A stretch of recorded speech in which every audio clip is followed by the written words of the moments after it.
Anna et la Dame du fond de la forêt, qui est le premier conte que j'ai écrit et qui est destiné aux 5-9 ans à peu près. Alors Anna, c'est une petite fille qui parle aux animaux déjà, et qui est une petite fille du 21e siècle. Elle est dégourdie, elle est débrouillarde, elle aime l'aventure, et il va lui en arriver plein des aventures d'ailleurs. C'est une petite fille vraiment du 21e siècle qui n'a pas peur de se casser un ongle.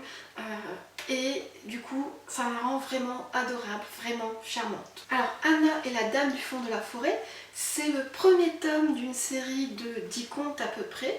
Il y en a déjà 2 qui sont sortis, le troisième ce sera à la fin de cette année 2020. Et donc c'est une série de contes écologiques dans lequel à chaque fois Anna va devoir sauver des animaux blessés, plutôt des animaux en danger.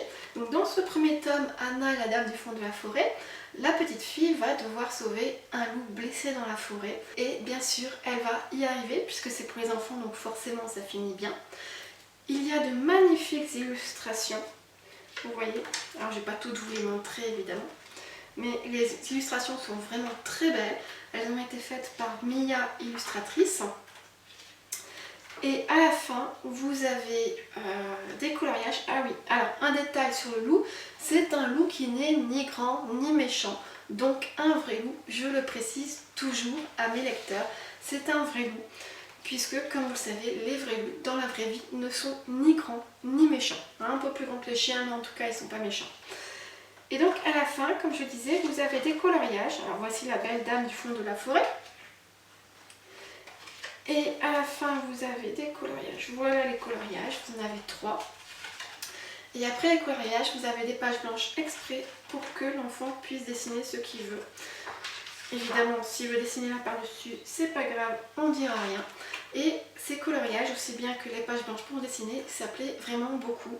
Ça permet à l'enfant de s'approprier l'histoire sans avoir besoin de colorier sur l'histoire elle-même. Donc c'est très pratique, ça plaît beaucoup. C'est un très joli cadeau qu'on peut faire aux enfants. On en a même pris comme cadeau de naissance. Donc vraiment ça plaît beaucoup. Même si c'est destiné à l'origine aux 5-9 ans, j'ai des petits lecteurs qui sont plus jeunes que ça. J'ai même des lecteurs qui sont un peu plus grands que ça. Donc j'ai des lecteurs qui ont... enfin des lecteurs, à cet âge-là c'est les parents qui lisent bien sûr. Mais j'ai des lecteurs de 3-4 ans de ce conte. Et puis j'en ai d'autres qui ont 10 ans.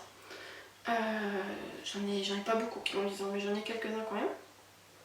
Donc c'est vraiment une histoire qui plaît beaucoup et qui est assez, peut-être pas intergénérationnelle. Je suis pas sûre qu'on puisse parler de ça pour